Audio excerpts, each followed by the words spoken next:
Cornell University did some groundbreaking research in 2018, and they interviewed thousands of elderly people who they were trying to determine what were their biggest regrets as they neared the end of their life. And what was shocking was that 76% all came back with the same answer. And that is they regretted that they didn't go after their life aspirations when they had the opportunity to do so. And to me, that sums up the reason why I wrote the book, because so many of us are falling short on the life that we truly want, whereas we could have a passion-struck life if we just approached it differently.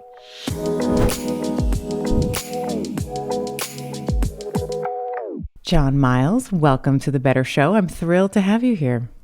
Stephanie, it's so great to see you again. Thank you so much for having me.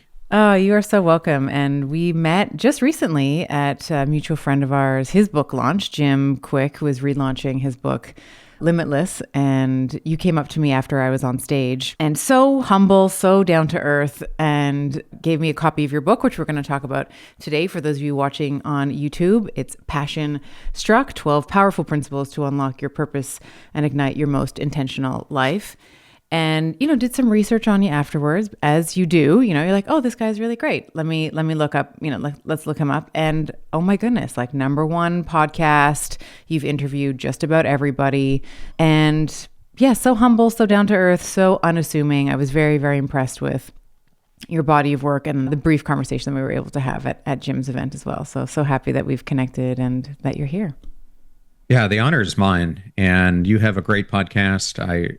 As you and I have chatted now, we interview a lot of the same guests, but in different timings. So I've used your podcast to do homework for my own because I find you to be a great interviewer. So awesome. I just feel really blessed to be here. Well, that is the highest praise that a podcaster can have. It's like, I use your podcast as homework. That's awesome. I love that. All right. Well, let's get into the book and then maybe just into your body of work in general. I was reading one of the first passages in the book says something along the lines of the mass of men lead lives of quiet desperation, and too many of us settle versus pursuing our dreams. And that just sort of stuck me like a knife in my heart. I was like, the mass of men lead lives of quiet desperation. So let's maybe start off with the why all of us are not passion struck, why all of us are not pursuing our dreams, what are some of the roadblocks and the obstacles that get in our way, and why is it important that we address those things? So Stephanie, I'm going to start by quoting a statistic, and that is Cornell University did some groundbreaking research in 2018, and they interviewed thousands of elderly people who they were trying to determine what were their biggest regrets as they neared the end of their life. And what was shocking was that 76% all came back with the same answer. And that is they regretted that they didn't go after their life aspirations when they had the opportunity to do so. And to me, that sums up the reason why I wrote the book, because so many of us are falling short on the life that we truly want, whereas we could have a passion-struck life if we just approached it differently. And as far as why so many people are doing this, I think there's a number of different reasons. But there was a great book that came out in 2003 by Tim Kasser called The High Price of Materialism. And he offered a scientific explanation of how our contemporary culture of consumerism and materialism affects our everyday happiness, our psychological health, and our pursuit of our dreams. And what it really showed, and it was eye-opening for me because I realized I was doing this in my own life, is that when we place so much of our values on the accumulation of wealth, material possessions, or even if it's success or recognition, accolades, we not only face a greater risk of unhappiness, but we also end up feeling more anxiety, depression, low self-esteem, low self-worth.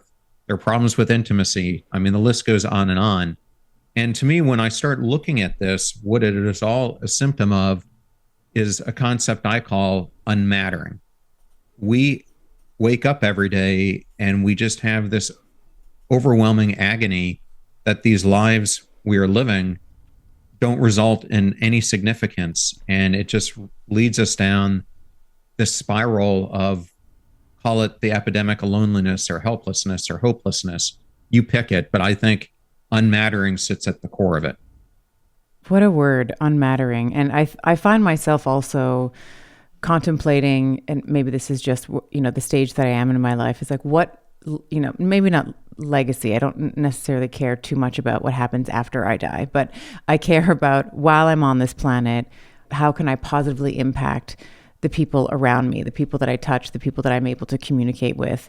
And this word unmattering, I've had swaths of women reach out to, our help desk, who feel invisible, who feel like they have been in service to other people and not in service to themselves. And a lot of my demographic, John, just so you know, tends to be women who are in, perimenopause and menopause. And this is sort of, I like to think of this time as like a second spring, where we've spent decades, let's say, in service to our children, maybe for, in our careers, to our partners, what have you. And then as we have this transition into, children are getting older, they're less dependent on us for food, and, they can dress themselves, at least hopefully, some teenagers maybe need some assistance. But for the most part, there's a bit more flexibility and time to evaluate what actually matters to us, because, you have at least 40% of your life left, at least 40 to 50% of your life left at the time that you are reaching perimenopause and menopause. And I think it's a great opportunity for women, and I think men in general, men and women really, but women in particular, I speak to my community, where we can reevaluate what really matters, what we want to be doing with the time that we have left.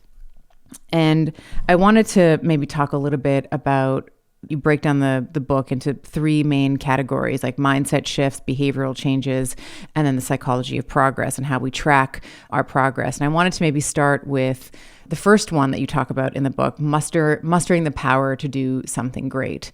So imagine, I call my audience, sometimes I call them lovingly my Bettys. So imagine, Betty, she's 48 years old, daughter's just gone off to college, and she's thinking about making a change. What are some of the first things that she needs to consider?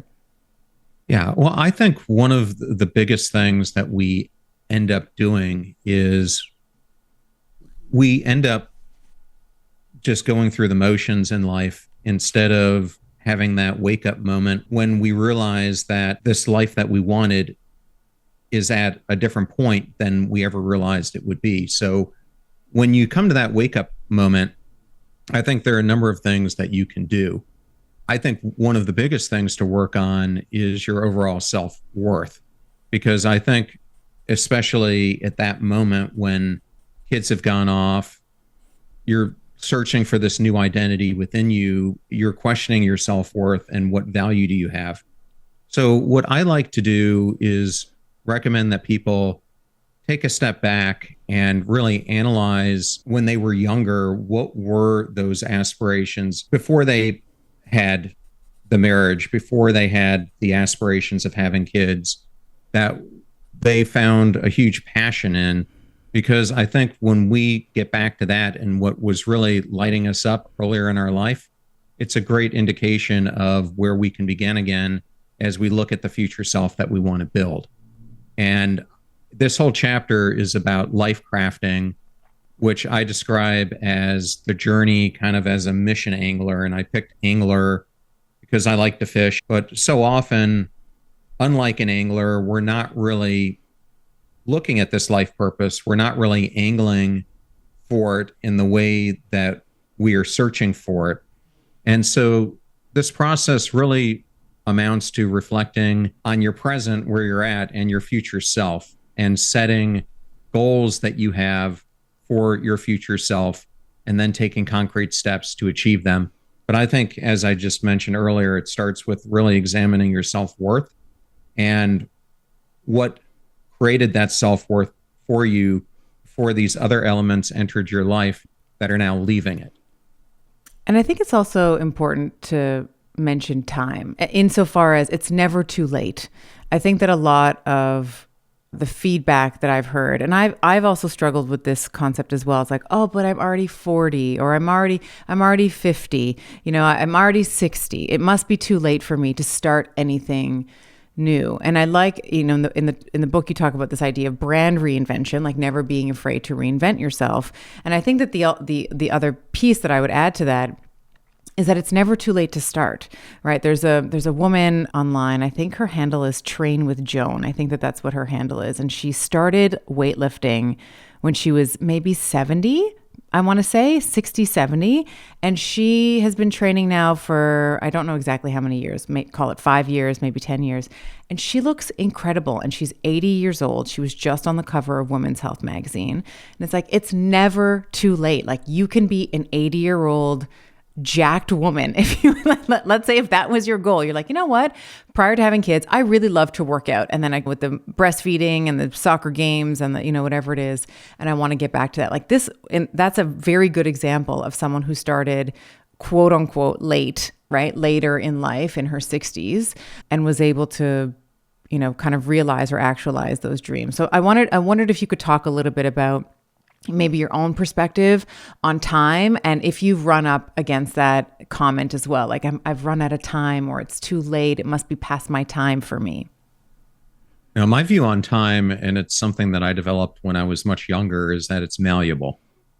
And I think that's important for people to understand that wherever you're at in your life, you have a chance to do a do-over. And I look at my mom as a great example of this. I have 2 younger siblings, and as they were entering into high school, she decided that she wanted to give herself a second opportunity at the career that she always wanted because she was a stay-at-home mom. And so they had just moved to Chattanooga, Tennessee.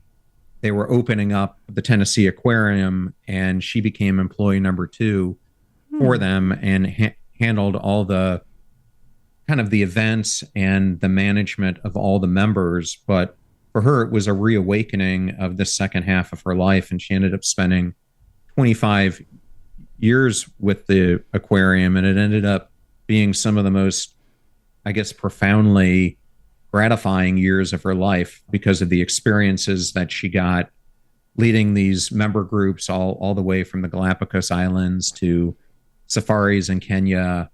And what I really liked about my mom's approach to it is she wanted to have all these life experiences. And my dad was a person who constantly traveled for work, and he was kind of sick of getting on a plane. So she kind of crafted this whole life for herself through this job that gave her the ability to do these life experiences with it. And that's a great example of, she was probably in her late 40s, early 50s when she made that pivot. And I myself was in my late 40s when I made the pivot to doing what I am doing today. I had spent, for background for the audience, most of my career as a senior executive in companies and then in the private equity world. But I think so many of us have this inner voice that's there tapping us on the shoulder, and oftentimes we don't listen to it. And that's what was happening to me. And so if I had a bigger do-over, I would have done this reinvention earlier. But I think the world for the younger generations that we're going into now is changing so quickly that they're going to have to reinvent themselves much more than you or I or most of your listeners have. But even if you're facing perimenopause or menopause, it's still a great opportunity to give yourself the gift that you can reinvent yourself. I'm living proof of it. My mom's living proof. And there's never a time that you don't have that opportunity to change who you want to be and how you want to approach your life. So let's talk a little bit about what are some of the steps. So you talk in the book a little bit about permitting yourself to dream. So I think you touched on that a little bit when you said, reevaluating your self-worth. What were some of your aspirations and some of the things that you were really drawn to? And I've said before on the podcast, sort of half joking, like I never dream about being a basketball player or being a hockey player because those realities aren't meant for me, right? But I do dream about being on bigger stages. I do dream about writing more books. I do dream about growing my podcast to reach more women. And part of the dreams that I have for my career is because I feel like those dreams are meant for me. So how do we begin to, if you've been someone who's sort of been holding it together for other people, how do we begin to sink into, into our desires, let's say, or permitting ourselves to dream. I think there's also something really special about that word desire. I think we generally have a bit of a funny relationship with it. It sort of has a bit of a sexual undertone, so we sort of avoid it. But I think that those desires, those things that are very maybe colorful or juicy, or like the idea is sticky for us, I think sinking in or leaning into those desires, I think can be very useful. I'd love for you to expand on it and what your thoughts are on that too. Yeah, to me, one of the biggest exercises that you have to go through if you don't know the answer is, what is that thing on earth that you were called to solve, that only you are positioned to solve? And I think before you can reinvent yourself, you need to get a deep understanding of what that is. And I have a friend, Rory Vaden. You might know Rory. Other people might have heard of Rory and AJ. They have a company called Brand Builders Group. But one of the things I love that Rory talks about is we are best positioned to serve the person that we once were. But I think another step of it, and one of the most important exercises that I put myself through, was changing my perspective of how I was living my life. And I happened to go to a career coach who gave me this analogy of, if you go into your kitchen and there's a stool there, John, you're on this stool that has one support. And for me, it was the constant grind. For one of your listeners, it could be the constant impact of having to be a mother, or having to be the stay-at-home person, or whatever it may be. But generally, we are overemphasizing our life too much in one area. And he really got me to think about my life as a stool with multiple supports, and that those supports could be anything I wanted them to be. For me, I chose them to be things like physical health, mental health, relationship health, spiritual health, emotional health, because I knew if I got those things working in conjunction with each other, that the career would take care of itself. But underneath this all, I needed to do the work to find out what was that thing, that one word problem that only I was put on earth to do. And for me, it is this unmattering or anti-mattering word that I used.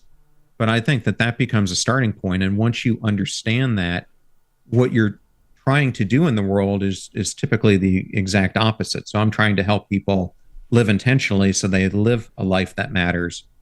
But once you figure out what your calling is to help people, then it gets you on the track where you can start dreaming, to your point, about how do you start making that into a reality. And to me, that's some of the biggest components of rebranding yourself, is taking that dream. And as you yourself were doing, as I'm doing, I mean, I think the person who is trying to figure out this next stage of their life needs to do the same thing. And once they do it, then it's what activities you need to do as you're reinventing yourself to get yourself in a position that you can make this dream become a reality. And that's where rebranding yourself becomes so paramount. And I know people think, I'm in my 40s or I'm in my 50s and I've had no professional career, or I've had this professional career and no one knows me as a personal brand. Well, I was in the exact same spot. When I started this journey, I remember creating the outline and the initial book proposal for Passion Struck, and I was sharing it with agents, and they all were coming back to me saying, you don't have a personal brand. How do you know this is going to resonate with anyone? And the honest answer was, I didn't know. Yeah, good question. And I actually don't have that answer. Yeah. So for me, it led me to start tackling the reinvention. And if I'm going to do this, how do I figure out if it's going to resonate with people? And so that got me to test my comfort zone and to start the podcast, start Instagram posts, start putting myself out there so I could see what resonated and what didn't. And once you start doing that, it starts building upon itself. And with each action you take, it gets you so much closer to where you see yourself in the future. I think the other thing that's important to consider as well is, And you talk about this extensively in the book, and this is why I'm bringing it up, is that we are our own worst boss, or we're our own worst competitor. And I think there can be, you can sit there and permit yourself to dream and think about all the things that you want and get started. And then the same stories, let's say, will come up at some point. And I used to do this a lot in the clinic, whether I was consulting for, it might have been a pain management that we were dealing with. It was a, compensatory mechanics that we were trying to fix, or it could have been weight loss.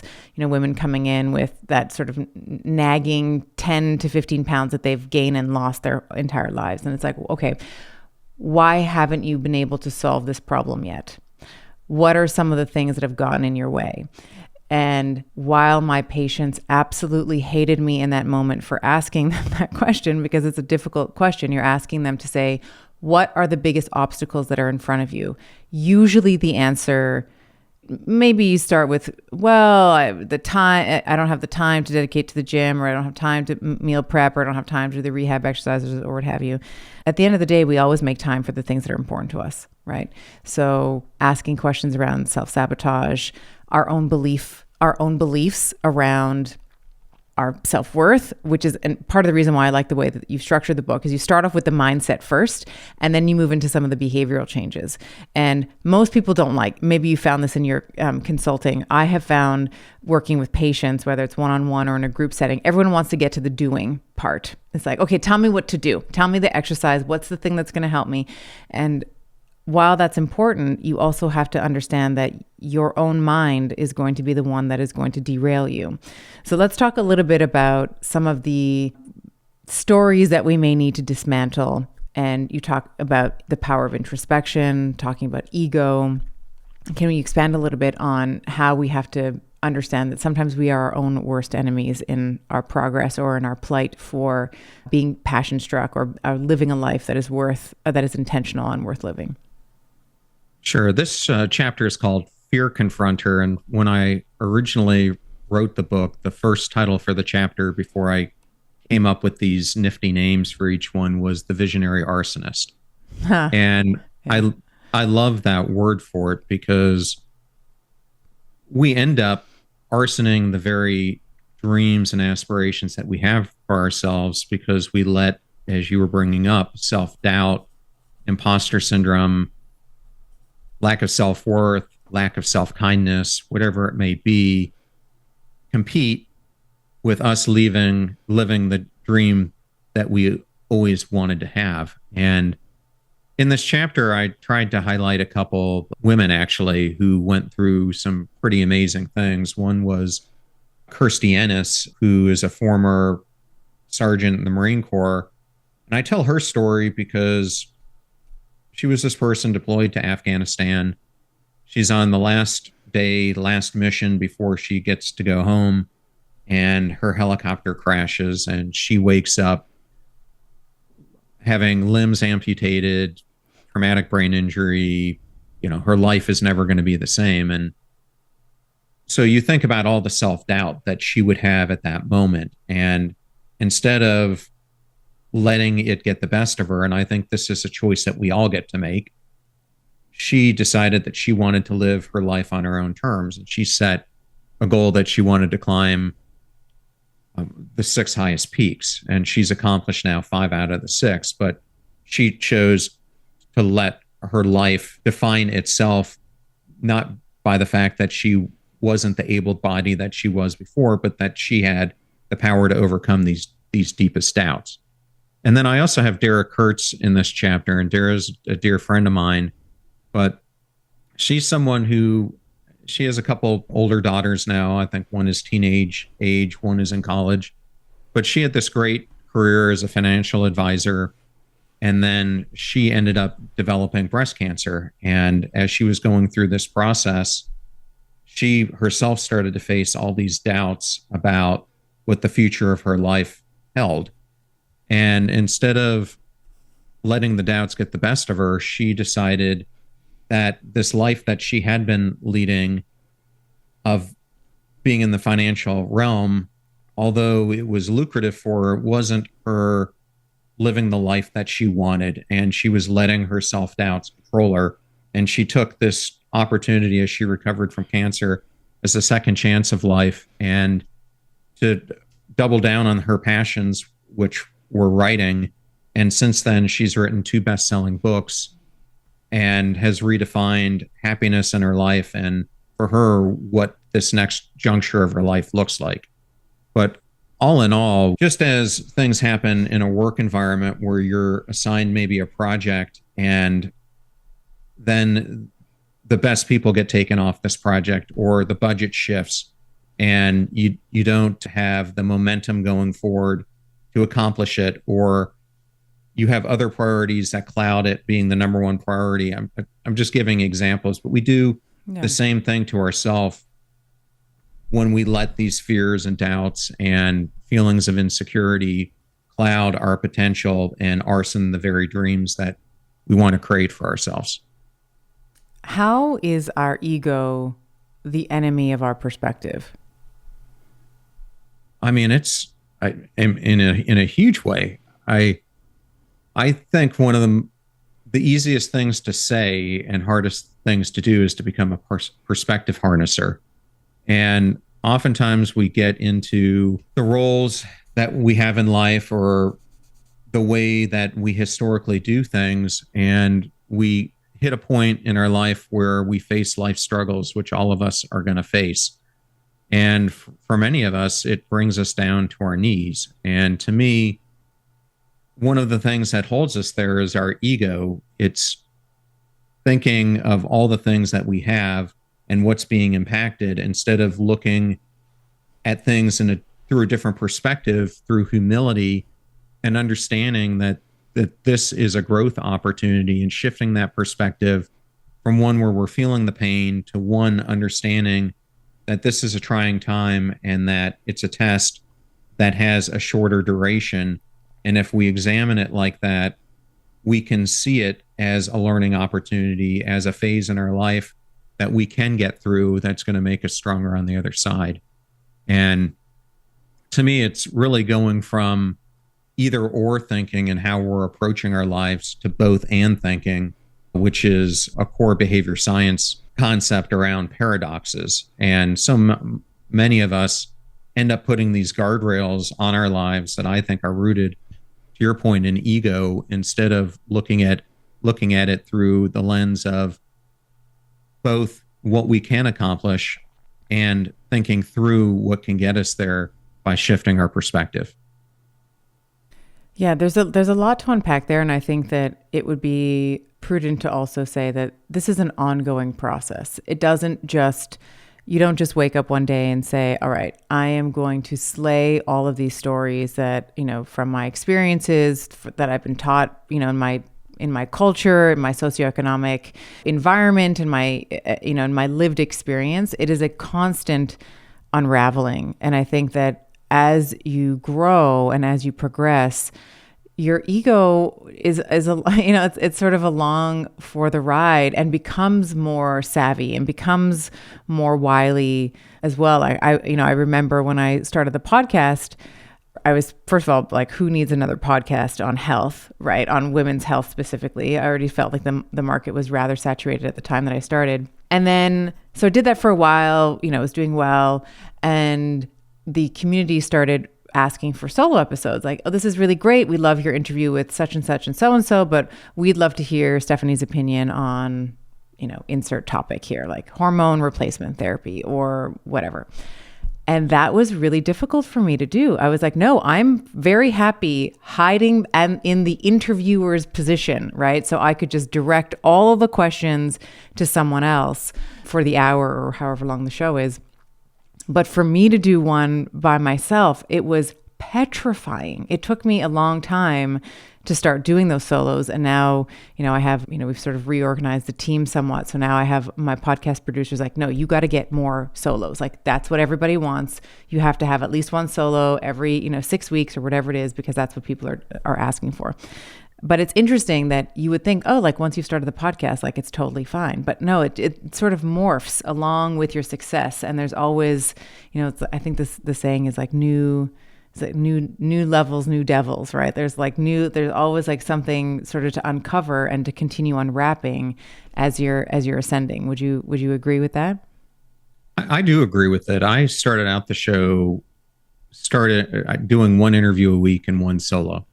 And I have to tell you that solos have always been difficult to do because you're basically writing a keynote for everyone that you do, which I don't think people understand. But most of mine are somewhere between 20 to 30 minutes. And if you think about that in the size of an article, it's basically writing a chapter of a book. It's 3,000 to 4,000 words. And it takes a lot of effort to create it. But not only that, you're at your most vulnerable because the stuff that you're talking about is your opinion.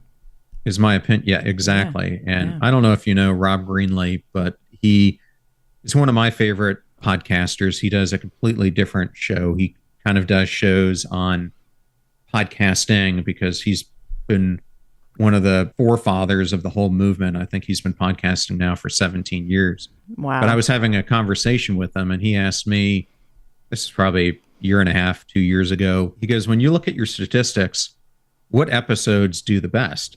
And I hadn't really spent that much time analyzing them at that point, to be honest. And so I pulled it up while he was on the podcast and I started looking at it. And for the month, it showed me a top 10. 7 out of the 10 were my solo episodes that I recorded. I was going to say, it's the solos they love.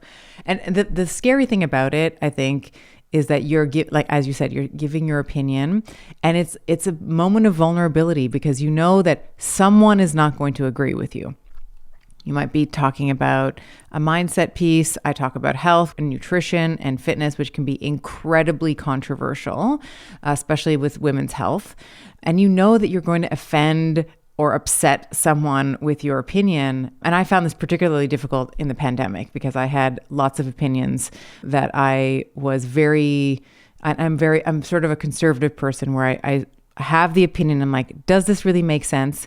Does my opinion hold water? So I wait because I'm testing it, right? It's like what a hypothesis would be. It's like, here's my theory. Can I discredit it in any way? And once I felt like I had substantial amount of evidence to sort of support my, at the time, very controversial. I mean, it was like vitamin D. Like, let's take some more vitamin D, guys. Let's get out in the sunshine and maybe think about some other ways to boost our immunity. There's not only one. Like, it's not just getting, a needle in the arm. That's not the only way that we boost our immunity.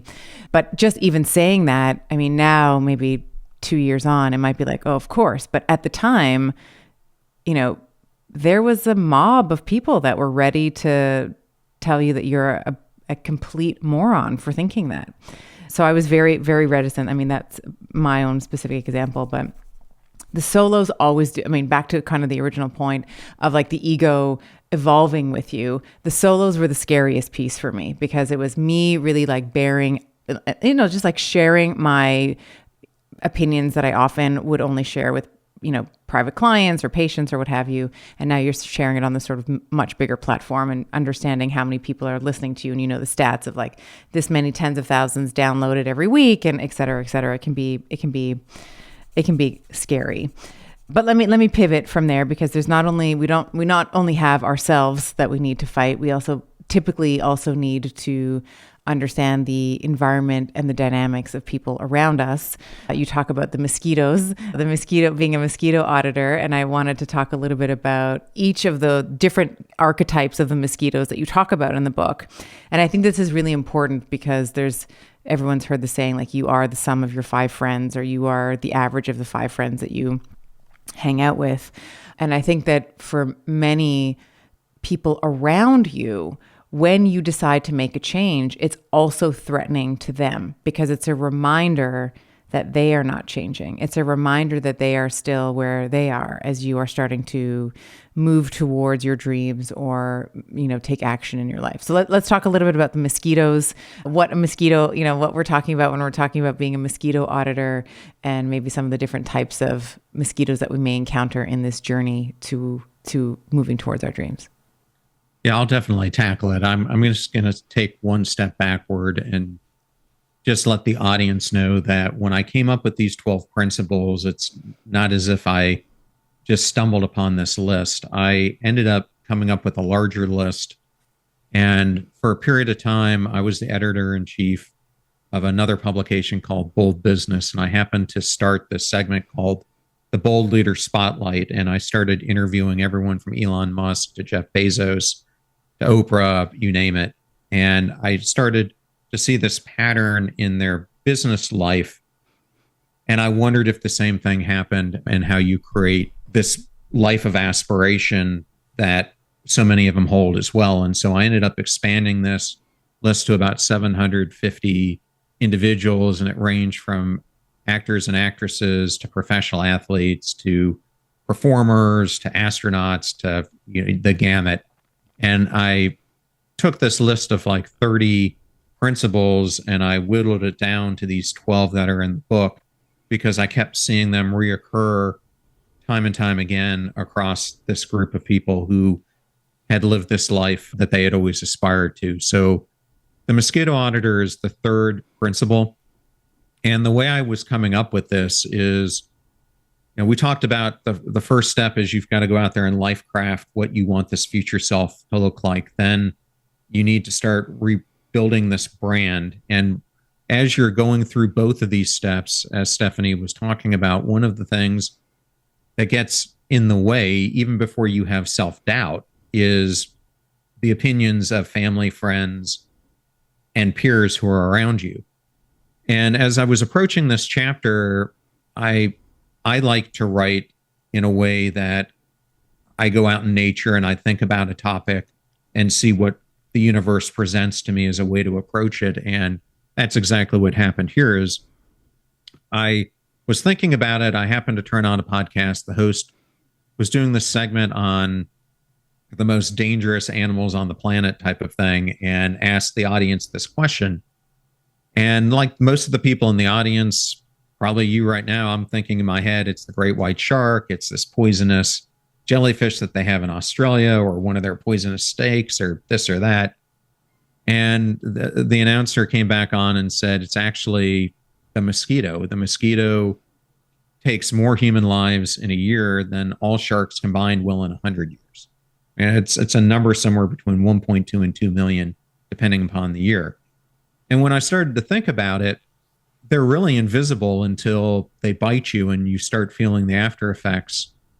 I mean, you might hear them buzzing around and they're this pesky thing, but they're a nuance. And the same goes with human mosquitoes in our lives.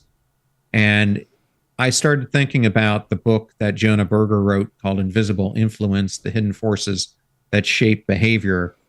And it led me into kind of this. He wrote Contagion too, didn't he? He did. Yeah. Yeah, he's Speaking of great. Mosquitoes. Yeah, go on. Yeah. And it led me to start thinking about what are the different types of people that we run across that keep us from achieving our dreams. And the first one I define as the bloodsucker. And I'm a big Terry Cole fan. And one of the concepts that she has is something called the boundary destroyer. And that's exactly what a bloodsucker is. It's these manipulative people who want what they want from you, and they're going to do whatever it takes to get that last drop of blood out of you. The next one, I think, is something that so many of us run into all the time, and that's the invisible suffocator. These are the glass half empty people in our lives, the pessimists. They cling to the status quo. Or the past. And then, yes. Yeah. And then the third are the pitas, or the pain in the asses. And to me, these are the people in your life who are two-faced, or they're the people in your life who never listen to you, but always just pontificate about what they think they know without doing any research on it. But really, they just get in the way of your momentum. And I picked these funny names for them to help people remember them. But once you recognize who the bloodsuckers are, the invisible suffocators and PETA in your life, it gives you a great advantage, because now that you know who they are, you can do something about them. And this isn't only in your personal life. This plays out just as much, if not more, in your work life. I mean, just think about what these mosquitoes are doing to employee actions. And they're reducing motivation and engagement, same as it does in your personal life. They're decreasing productivity and performance, same thing that they do in your personal life. It increases stress, etc. So it's so important to recognize them and then develop some strategies on then what are you going to do about them. Okay, so I have a couple questions. So first is, how do we audit, right? So how do we identify that we have a pain in the ass or a bloodsucker or any of these, we'll call them emotional contagion, spreading bugs. And then the other, I think it's easier, it's one of those scenarios where it's easier said than done, where it's like, we don't want mosquitoes in our lives, but it's much more difficult when that's your sister or it's your mother or it's your uncle that comes over every Christmas and you want his approval, let's say. I think it's much more difficult. I think it's more difficult when it's family or friends, right? Because usually in the case of both family and friends, you've evolved together. So you've been a lesser version of yourself. They've seen you potentially at your worst or in scenarios where they may view you as a former version of yourself. And it's hard for them to see how you're evolving because they already have this predefined schema, or they have this predefined archetype of who you are. And so when you come to them, let's say with a big idea, you go to your sister or you go to your mother or whomever with these big ideas, it's very difficult for them to say, well, this is the progression that, this individual has made before. They sort of just see you as like little Johnny, right? Or little Stephanie, right? They just see you as a smaller version of who you are. And there's a lot of obligation, or maybe implied obligation, we'll say, to family. So how do we deal with that? So the way I recommend doing it, the most simplistic way that I've found is I create a target like I would if I were shooting archery. And I think about the different circles of who are the people who are in my most immediate sphere. Those 4 or 5 people who influence me more than anyone else. And then I go through the exercise of, do any of them meet any of these criteria? And then I go to the next circle, the next circle, the next circle. And I have found that that's a helpful tool to kind of analyze who is doing this, because once you realize where they're sitting on this, and you could even color code them based on the type that they are, or if they're not one of the types and they're a positive influence. But once you know that they are having that influence, you get to see it in a reference of how close they are to the impact that they're having on you. And then you can decide, what are you going to do about it? Are you going to confront them and try to work towards a solution that's going to keep them still in the sphere that they're at? Or are you going to choose a different strategy where you're pushing them out to a farther ring or eliminating them off the board altogether? And so some of the things that I think you need to work through is to identify your limits. Start by understanding what your limits truly are and what are you willing to accept from people around you, and to how it's impacting your emotional and mental limits. Once you do that, it's then understanding this communication path that you need to have for how you're going to communicate the boundaries that you want to have with these people. And it's not just about stating your limits, but more explaining the rationale behind them. And then one of the things that I think people really mess up in is the consistency of the action. So if you're not consistent with reinforcing the boundaries that you want to have with people, you're going to let the old behaviors come back in. And so you really have to be mindful about the consistency. I also think it's extremely important to practice self-care as you're doing this, because we all know when these mosquitoes impact our lives, they create self-doubt, they create impacts to self-worth. So to me, setting boundaries is an act of self-care. It's about recognizing your worth and giving yourself to prioritize your own well-being. And then lastly, I think it's seeking out external support, whether that's a friend or a family member who can give you guidance, or it could be professional support that you need.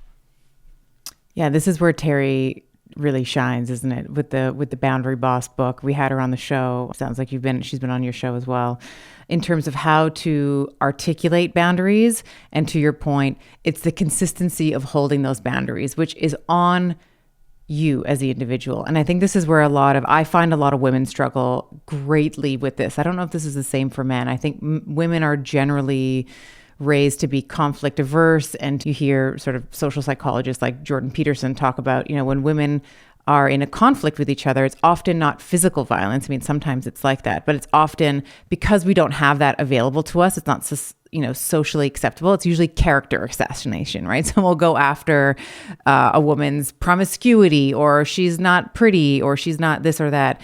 And we are so conflict averse, or we have this aversion to not being happy and not being smiley and not being nurturing, that it's very hard, I think, for women to hold boundaries, which is like Terry's book is such a great resource there. And I recently, as part of my New Year's resolutions, I know this is going to be airing in February, but we are recording this in January, is to do yoga. And my yoga instructor recently said something, and I just want to share this with you and the audience to see how it lands. We had done the class. We were in a corpse pose. We were in, I believe it's called Shavasana. And he said, it's poor spiritual hygiene to let everybody have access to you. And that just, it was just like a little off the cuff mention. And it just hit me like a ton of bricks as I was recovering from this crazy yoga class. Poor spiritual hygiene to let everybody have access to you. How does that land? How does that land with you? I absolutely love it. But what does that do when I say that? What do you think of when I say that?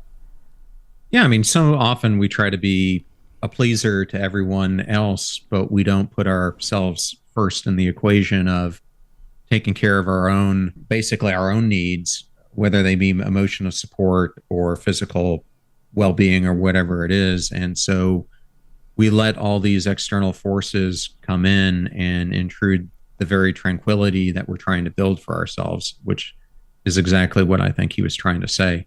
So I think that positive internal dialogue, that imagery that we build for ourselves, and holding a space for ourselves and letting the influences in that are going to build us up and not tear us apart is extremely important. Let's get into some action items. I know we've been talking a little bit about the mindset shifts. In the book, you talk about Mark Divine and his story. And this is in the behavioral changes section of the book, where you talk about this idea. There's these 4 things that Mark talks about, which is, and you just mentioned them briefly: breath control, positive internal dialogue, imagery, and targeted focus. So let's just assume that our listener has given themselves permission to dream, that they've said to themselves, it's not too late. I can actually, at 57, I can create a new business, or I can follow the desires that are in my heart and in my soul.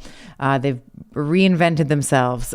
They've audited all their mosquitoes. They know where their stories can lead them up, that can, their belief stories can alter their behavior. So they're sort of looking at their ego. And now we're at this point where we are having to manage our own, let's say, anxiety or our internal or external responses to our environment. What are some of the things? And I love the talk about breath work, because it's free and it's accessible to everyone, hopefully. We all have the opportunity to change our respiratory rate. So can we talk a little bit about some of those things that Mark Divine, that you outline his story in the book very beautifully? Let's talk about some of those 4 cornerstones. The reason I created the book in these different sections is that your mindset shifts is really determining the why, and it influences how we approach our beliefs, values, our challenges, opportunities. The behavior shifts, which we're talking about now, are really the what. And it's a direct reflection of our mindset, but it dictates how we act in pursuit of our goals. And one of the most fundamental things that we need to do is, once you figure out through these mindset shifts where you want to go, you then have to figure out, how do you start taking deliberate action, but doing this in a way that is repetitive, where you're consistently performing at your best.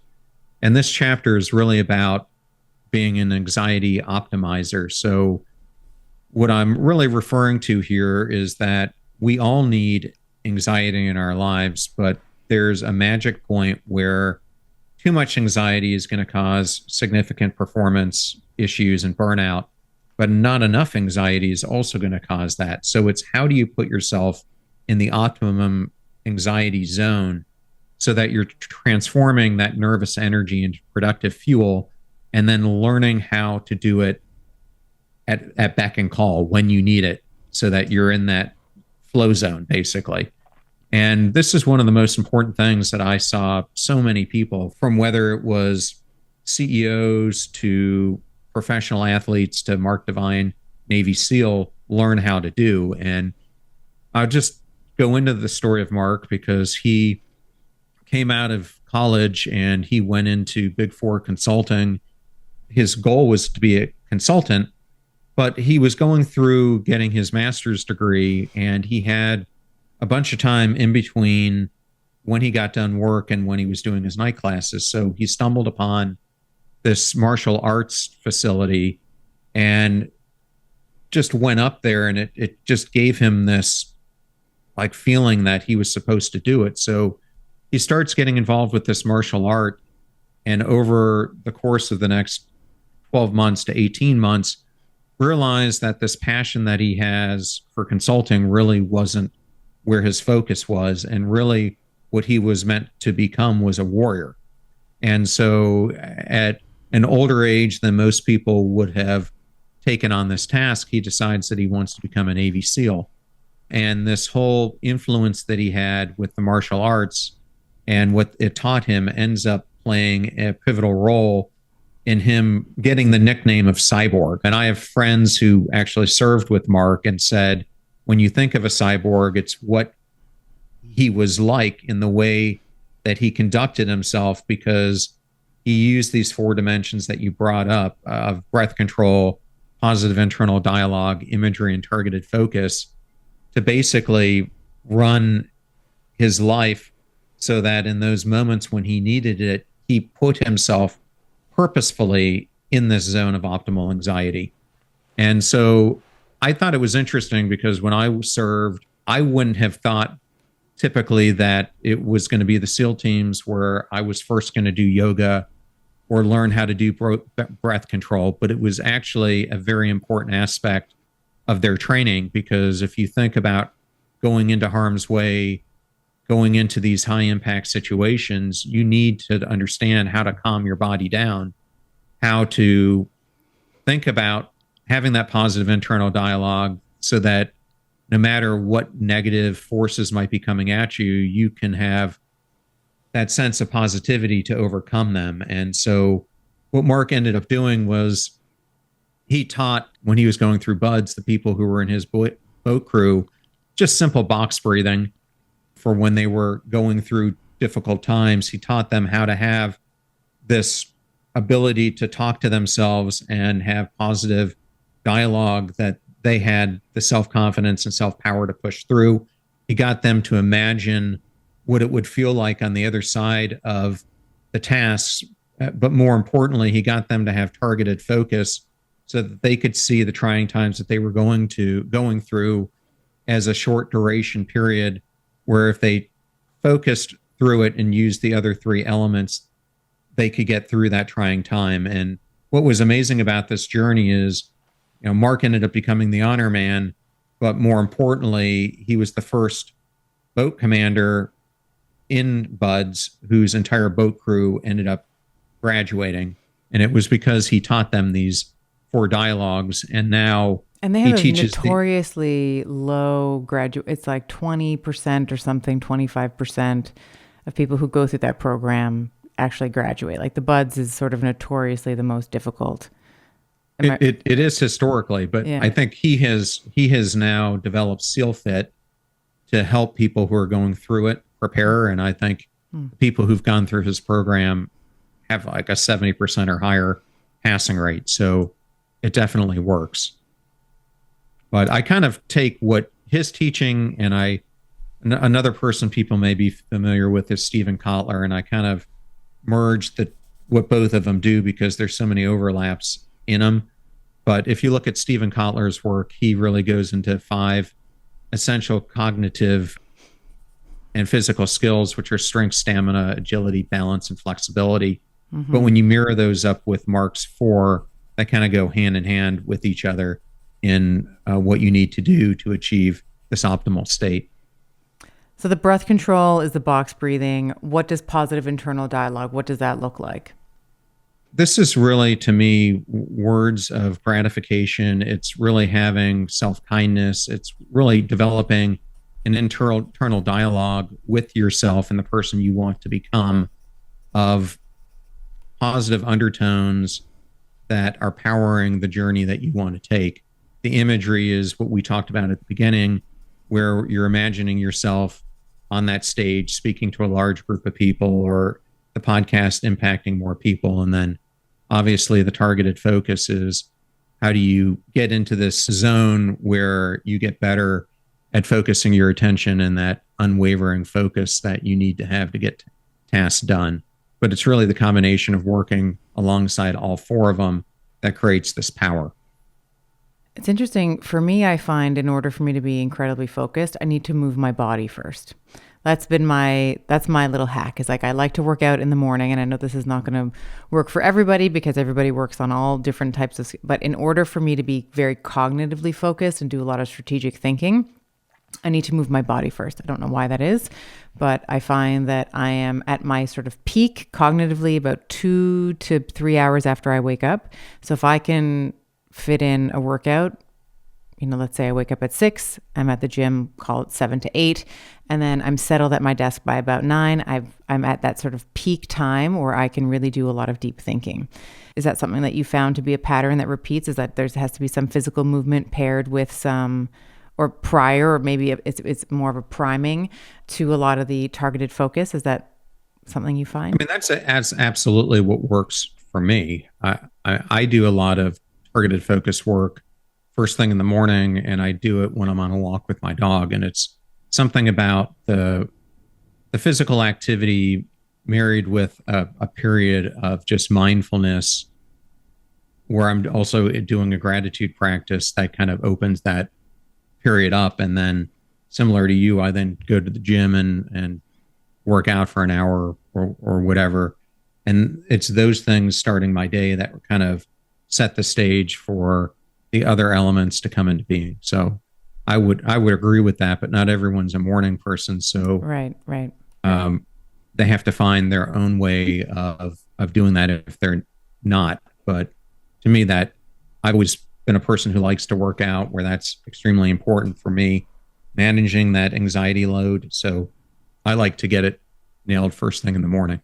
One of the other things I personally am struggling with, and I'm trying to figure out a system for it, and this is gonna be my year to do that, is how to celebrate my progress. How do I celebrate my wins? I am the type of personality where I am striving for something, and I'm like, all hands on deck. Everyone's rowing in the same direction. In most cases, it's me and my team rowing in the same direction. And then we hit the goal, and I'm like, great. All right, what's next? Like, I don't have any time. There's no savoring of the moment. There's no celebratory hour. It's not even a celebratory 10 minutes. It's like, great. Okay, we did it. Like, whatever. Next. How do we, first, what are your suggestions for my poor, pathetic soul? Because I don't celebrate anything. This is one of the things I really want to work on this year, because Giovanni and I, my husband, who you met, one of the things that we like to do at the end of every year is we actually like to do an audit of the year. How did we do? Where did we win? Where did we not win? And it was very easy for me to point out all the goals that I had set at the beginning of the year that weren't realized or were only partially realized. And then upon, sort of deeper conversation with him, he was like, oh no, we won here, and this is what we did, and this is how we did it. And I have almost no recollection of the wins, and all of the recollection of the things that didn't work out in the way that I had been planning them to. So, question about how do we celebrate our wins? And then sort of the bigger question is not just selfishly that question for myself, but I do suspect that there are many other type A personalities that are listening that are exactly the same way. It's like you're rowing towards this thing, and you get there and you're like, great, okay, what's next? So there's that. And then also, like, how do we actually measure? How do we keep ourselves motivated? How do we measure our progress? How do we continue to measure our progress over time? Yeah, well, the first thing I will say is similar to you. I am I'm not the best at celebrating my victories. And I remember I was talking to Rachel Hollis about this. And I mean, she agreed. We were both the type that, okay, I'm going to set that I want to have 1 million downloads on the podcast. The second I hit 1 million, I spend 2 seconds thinking about it. And all of a sudden, my mind's on 2 million or 3 million. Right. And I think the most important thing is that we have to get into the habit of rewarding ourselves regularly, but we need to make sure that those awards and rewards align with the end game that we're trying to accomplish. And it's easier said than done. But I think to me, doing a bunch of the small rewards for the micro steps that you're doing, because that's really, let's face it, I mean, that's the whole undertone of my whole book, is it's these small, innocuous choices that you make day in, day out that end up either culminating in a tsunami of greatness or a valley of despair. So as you're making these and you're seeing the incremental progress, it's important to take time out to reflect upon those and see the gains that you're making. And I think one of the biggest mistakes that we make, and Ben Hardy wrote a great book on this called The Gap versus the Gain, is we end up living so much of our life in the gap instead of the gain. And I'm just as bad at this as anyone, but let me explain what they are. When we are living in the gap, we are comparing our current state of ourself against a constant moving target, which is an influencer or someone that we see who's doing what we aspire to do, but is further ahead of where we are. So for me, it could be I'm constantly trying to compare myself to Andrew Huberman or Joe Rogan, which is an impossible metric to put myself against. I'm always going to be in the gap if I do that, and I'm never going to reward myself. But if I start looking at the gains, this is my future self that I'm at today. How does this compare to the person I was 6 months ago or a year ago? Whatever timeline you want to look at, and start recognizing the gains that you're making in your life and recognizing those and how they're getting you closer and closer to the end goal that you want to achieve. That's what I think is the secret sauce that so many of us miss, myself included. And I think that there's, and I'm working on it. I am going to figure out a system. I'm trying to think if it's like a tracker, some type of Excel sheet or Google sheet or something that I can look at, that I can amalgamate all my wins without it just being so overwhelming that it's just a bunch of, cells that go on and on. Well, I think the other important thing there to recognize, I think we also need to look at the categories in our life where we're achieving and where we're not. So you might be achieving a lot on a career goal standpoint, but when it comes to your relationship goals, maybe they're not living up to what you had hoped for. Or it could be relationship is great, but your physical health goals aren't where they need to be. And it goes back to that whole stool that I was talking about. And if you want to have the most balance in your life, it's really getting all of those into unison and not having one that's overpowering the others. Yeah, well said.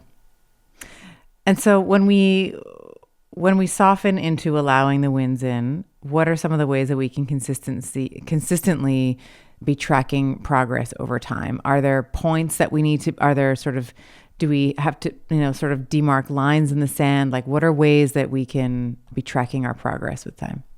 Yeah, I mean, there are different ways to do it. I tried to give an example of this in the book. As I go into the third section of the book, I created the 5 different levels or plateaus, you could think of them as, on your journey to becoming passion struck. And I outlined, they were called the subsister, the imitator, the vanquisher, orchestrator, and creative amplifier. And I wanted to give some benchmarks so that people could see where they're at on their journey.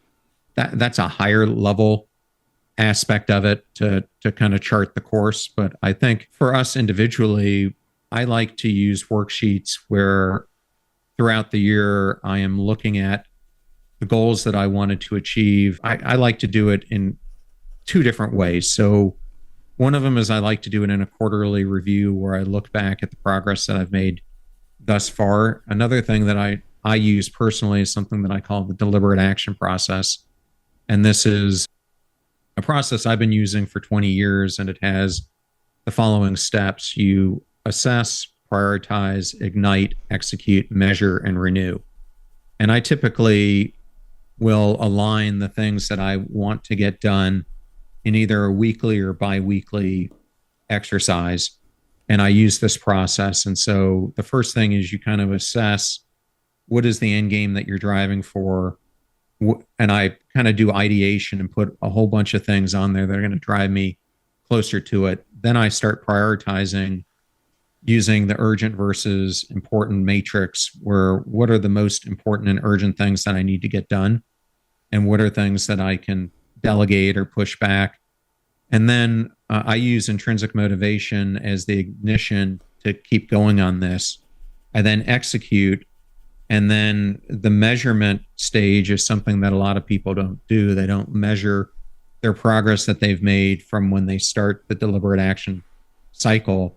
And then the renew phase is really a time for recognition, celebration, and again, getting that intrinsic motivation to see the progress you've made, to use it again as you get into the next cycle of using the deliberate action process again.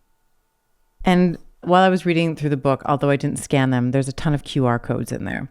Are there resources that people can download as they're going through? Is that, for example, this assess, prioritize, ignite, execute, renew? Yeah, so I end up creating this as a benefit if you pre-order the book. So in the book, I kind of approach the deliberate action process. I tell you what it is, but I don't really tell you how to implement it.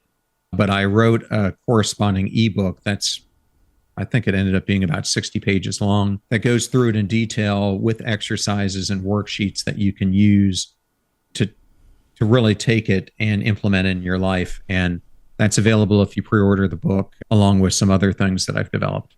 And where can we direct people to go pre-order the book if they want to find out more? So you can buy the book wherever you purchase books. So Amazon, Walmart, Target.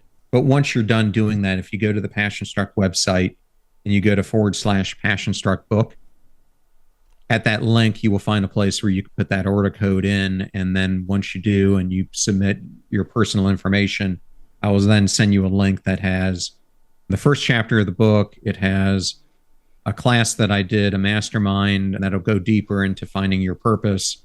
I have an ebook on the deliberate action process, an ebook on intrinsic motivation. And then later on, I also have some ebooks that will be coming out on overcoming self-doubt, the importance of mattering, and a couple other topics, plus meditations and other things. Fantastic. Well, we'll make sure that all of those are in the show notes. John, it's been a pleasure talking with you today and going through some of the principles that you talk about in the book. And I'm looking forward to continuing getting to know you. And I know that I think I'm going to be on your show at some point this year as well. So looking forward to continuing that conversation there as well. Yeah, absolutely, Stephanie. Thank you so much for having me.